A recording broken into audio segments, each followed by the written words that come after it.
Right, so this is basically a true or false question. We're told that if the length of v minus w is equal to 0, then the vector v equals w. And is this statement true or is this statement false? The reverse is pretty clearly true, but doesn't necessarily mean that what we're trying to show is true.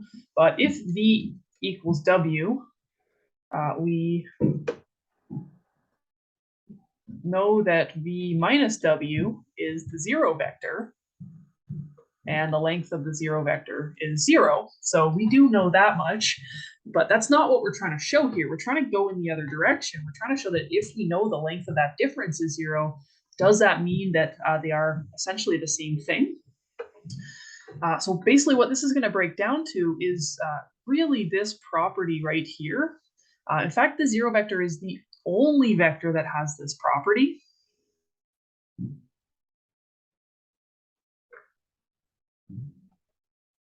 And that's going to be really important. So if we are in some Rn,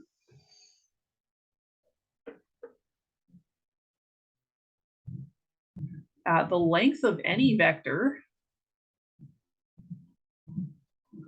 would be, assuming that this x is to like x1, x2, etc. It's not necessarily 3, all the way to xn squared.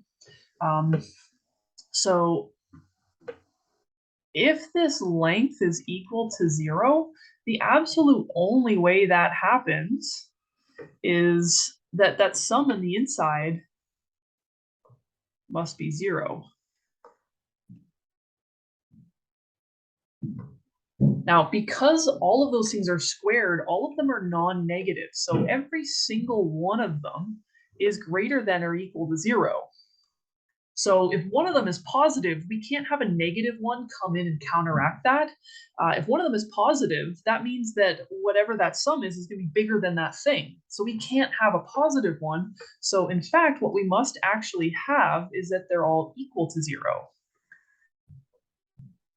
So we must actually have x1 is equal all the way up to xn is equal to 0. So this is why only the 0 vector has this length 0. So if, this is kind of just like a little side note, but basically, if b minus w is equal to 0, then we must have that b minus w actually is the 0 vector. And then naturally, v must be equal to w. So this is kind of how we establish this fact. You really, really have to lean on this property here that only the 0 vector has length 0. There's no other vector that's going to satisfy that.